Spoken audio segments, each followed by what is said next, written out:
પંચમહાલ જિલ્લાના ગોધરા શહેરના બદરી મહોલ્લામાં ગેરકાયદેસર મોબાઈલ ટાવરનો વિવાદ સામે આવ્યો. હુમલાખોરો સામે પોલીસ ફરિયાદ. સૂત્રો દ્વારા મળતી માહિતી અનુસાર બદરી મહોલ્લામાં પંચમહાલ જિલ્લાના ગોધરા તાલુકામાં બદરી મહોલ્લામાં ગેરકાયદેસર મોબાઈલ ટાવરનો વિવાદ સામે આવ્યો. હુમલાખોરો સામે થઈ પોલીસ ફરિયાદ. સૂત્રો દ્વારા મળતી માહિતી અનુસાર બદરી મહોલ્લામાં ગેરકાયદેસર રીતે મૂકવામાં આવેલ મોબાઈલ ટાવરને કારણે વિવાદ સર્જાયો.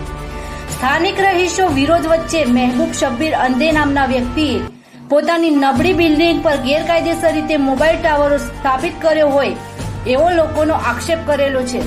આ વિવાદ આજે સવારે 10 વાગે ગંભીર બનાવ તરફ વળી ગયો હતો, જ્યારે મહેબૂબ શબ્બીર અંધીએ તેમની પત્ની તસ્લીમબેન અને તેમના પુત્ર મોહમ્મદ પર પાડોશી તરીકે ઓળખાતા હકીમુદ્દીન વાઘજીપુરવાળા અને તેમની પત્ની દ્વારા હુમલો કરવામાં આવ્યો હતો. આ હુમલામાં એક યુવતીને પણ માર મારવામાં આવ્યો હતો. તેને તાત્કાલિક સારવાર માટે ગોધરાની સિવિલ હોસ્પિટલમાં ખસેડવામાં આવ્યા હતા.